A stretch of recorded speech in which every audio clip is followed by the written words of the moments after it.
واجب الاحترام حاضرین، ناظرین و ناظرات، السلام علیکم ورحمۃ اللہ وبرکاتہ۔ آج کی میری گفتگو کا موضوع ہے حضرت سیدنا امام حسین رضی اللہ تعالی عنہ کی ضرورت مندوں، مقرونوں اور اہل علم کے ساتھ باکمال مخلصانہ ہمدردیاں۔ دعا فرمائیں اللہ پاک حق کہنے کی توفیق عطا فرمائے اور ہم سب کو اس پر عمل کرنے کی بھی توفیق عطا فرمائے۔ اللہ تبارک و تعالی نے 22ویں پارے میں ارشاد فرمایا،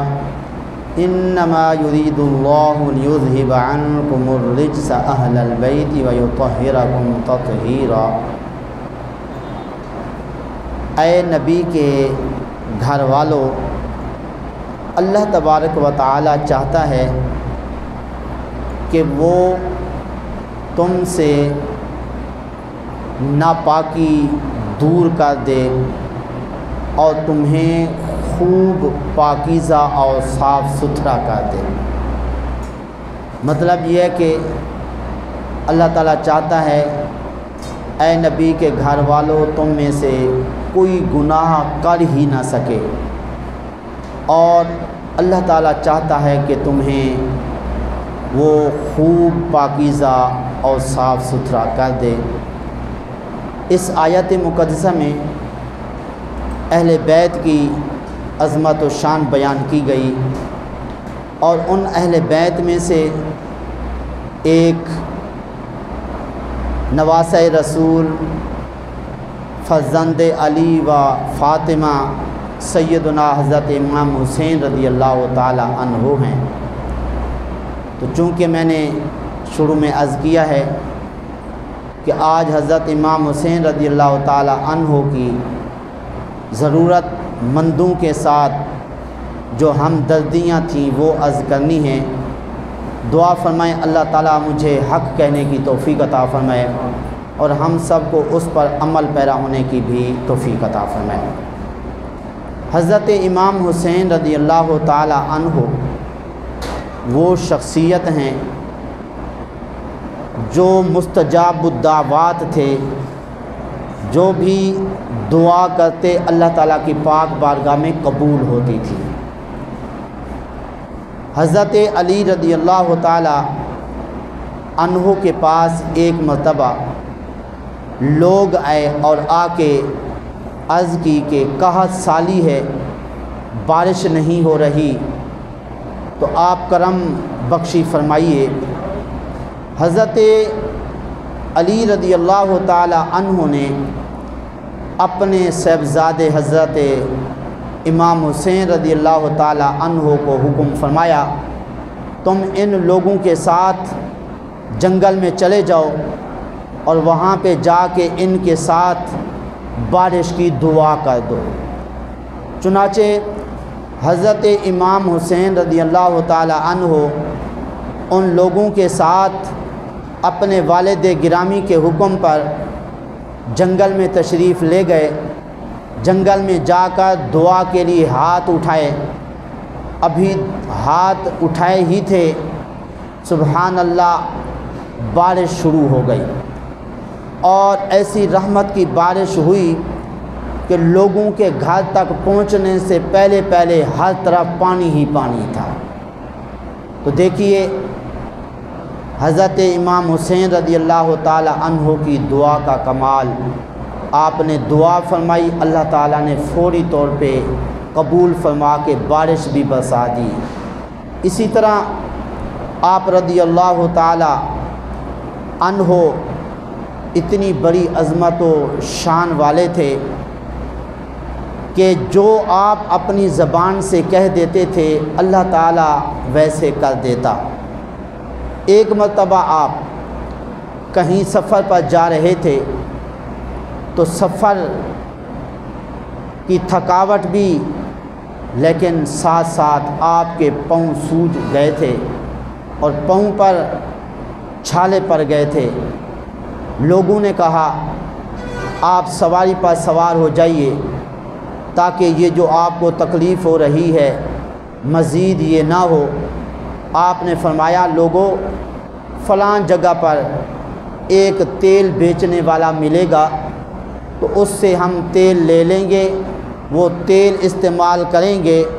اللہ پاک اس تیل کی برکت سے ہمیں شفا یاب کر دے گا۔ چنانچہ چلتے چلتے اس جگہ پر جب پہنچے تو آپ نے کچھ لوگوں کو بھیجا، جاؤ اس سے تیل لے کے آؤ۔ تو وہ لوگ تیل لینے کے لیے جہاں پہ حضرت امام حسین رضی اللہ تعالیٰ عنہ نے بھیجا وہاں پر پہنچے تو واقعی ایک شخص تیل بیچ رہا تھا۔ تو اس سے جا کے کہا ہمیں تیل چاہیے۔ اس نے آگے پوچھا کس کے لیے؟ تو انہوں نے بتایا حضرت امام حسین رضی اللہ تعالیٰ عنہ نواسۂ رسول ہمارے ساتھ سفر میں ہیں اور ان کو پاؤں کے اوپر کوئی چھالے پڑے ہوئے ہیں تو ان کے لیے تیل چاہیے۔ اس نے کہا میں خود ساتھ چلتا ہوں ان کے پاس۔ وہ شخص تیل والا جب حضرت امام حسین رضی اللہ تعالیٰ عنہ کے پاس پہنچا وہ تیل دیا اور کہا کہ اسے استعمال کریں۔ تو پیسے تو کہنے لگا نہیں میں نے پیسے نہیں لینے، میں یہ مفت دیتا ہوں، آپ اسے استعمال کریں، لیکن اتنی التجا ضرور ہے کہ آپ دعا فرما دیں، میری بیوی حاملہ ہے، اللہ تعالیٰ مجھے بیٹا عطا فرما دے۔ حضرت امام حسین رضی اللہ تعالیٰ عنہ نے اس شخص کی یہ گزارش سننے کے بعد فرمایا جا تیرے گھر میں بیٹا پیدا ہو چکا ہے۔ چنانچہ وہ جب بندہ گھر پہنچا تو واقعی ان کے گھر میں ان کا بیٹا پیدا ہو چکا تھا۔ سبحان اللہ، یہ ہیں حضرت امام حسین رضی اللہ تعالیٰ عنہ جی کہ ابھی اس شخص کے گھر سے دور تھے، لیکن نور اللہ تعالیٰ نے جو عطا فرمایا تھا اتقو جی کہ اللہ تعالیٰ کے محبوب صلی اللہ علیہ وسلم فرماتے ہیں کہ تم مومن کی فراست سے ڈرو اس لیے کہ وہ اللہ کے نور سے دیکھتا ہے۔ تو اس طرح یہ نور جو اللہ تعالیٰ نے آپ کو عطا فرمایا تھا اس نور سے آپ نے یہ دیکھ لیا کہ اس شخص کے گھر میں بیٹا پیدا ہوا، اس لیے فرما دیا کہ تم جاؤ تمہارے گھر میں بیٹا پیدا ہو چکا ہے۔ اسی طرح آپ ایک مرتبہ جا رہے تھے، راستے میں عبداللہ بن مطیع نامی شخص ملے، کہا کہ میں نے کنواں کھودا ہے لیکن کنویں کا پانی کڑوا ہے، آپ کرم بخشی فرمائیے، میرے ساتھ تشریف لے چلیے، وہاں پہ دعا فرما دیں، اتنی محنت کی ہے، مشقت کی ہے اور پانی جو ہے وہ کڑوا نکلا ہے، آپ تشریف لے چلیں، آپ کی برکت سے وہ پانی جو ہے کڑوا ہونے کی بجائے میٹھا ہو جائے۔ حضرت امام حسین رضی اللہ تعالی عنہ کنویں کے پاس تشریف لے گئے، ڈول کا پانی جو ہے وہ منہ میں لیا، منہ میں لے کر وہی منہ والا پانی یعنی کلی کر دی اس ڈول کے اندر، فرمایا اسے کنویں کے اندر دوبارہ ڈال دو۔ جب وہ ڈول دوبارہ اس کنویں کے اندر ڈالا گیا وہ کڑوا پانی سارے کا سارا میٹھا ہو گیا۔ سبحان اللہ، یہ برکت تھی حضرت امام حسین رضی اللہ تعالی عنہ کے لعاب مبارک کی، کیونکہ آقا کریم صلی اللہ علیہ وسلم جی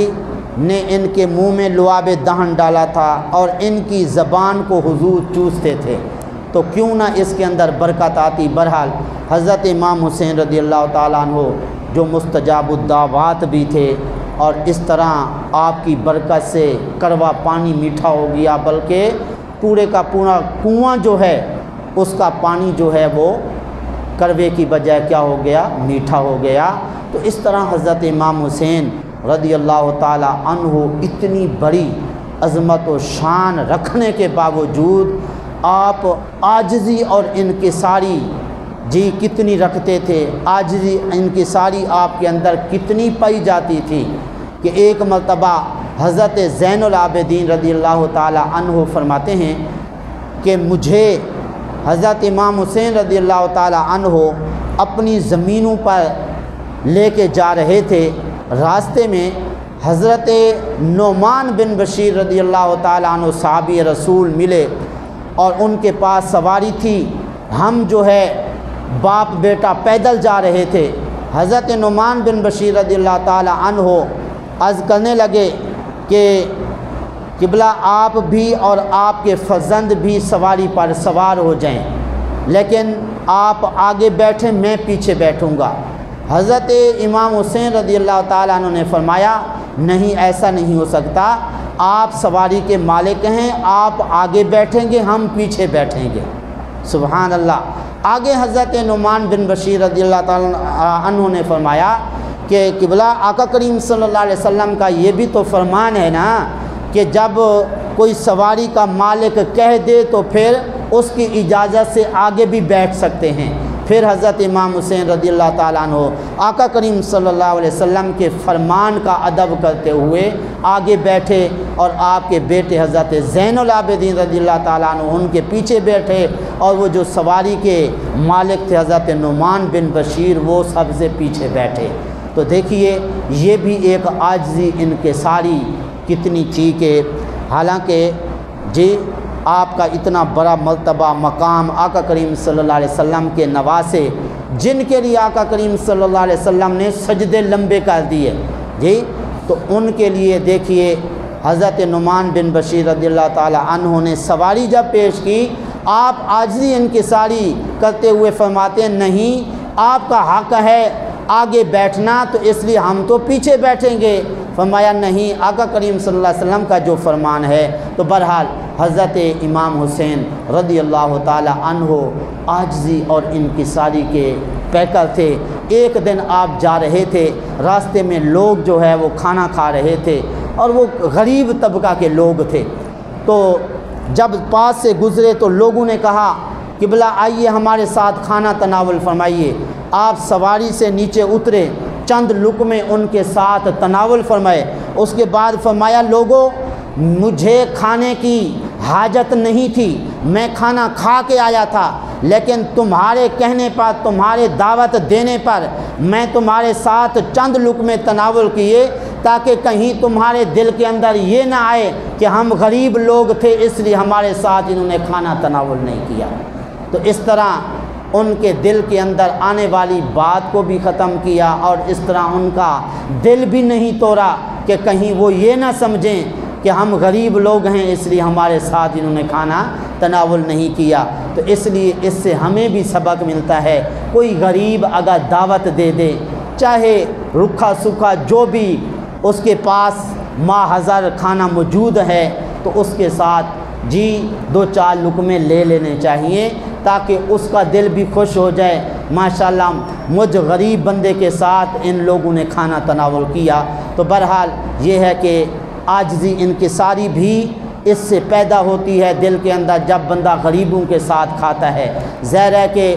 اتنا اچھا کھانا تو غریب نہیں کھاتے ہیں، سادہ سودہ جو کھانا ہوتا ہے کھاتے ہیں۔ اگر امیر آدمی ان کے کہنے پر یا ویسے ساتھ بیٹھ کے کھا لے تو اس طرح دل کے اندر آئے گا میں کتنے اچھے اچھے کھانے کھاتا ہوں، تو یہ اللہ تعالیٰ کے بندے اتنا سادہ کھانا کھاتے ہیں، تو اس طرح مزید دل کے اندر غریبوں کے ساتھ ہمدردی کا جذبہ پیدا ہوگا، اور اس طرح اللہ تعالیٰ کی شکر گزاری کا موقع ملے گا۔ اس لیے حضرت امام حسین رضی اللہ تعالی عنہ کوئی تھوڑی دولت والے نہیں تھے، اللہ تعالیٰ نے بڑا مال و دولت آپ کو عطا فرمایا تھا۔ اس کا اندازہ آپ یوں لگا سکتے ہیں، ایک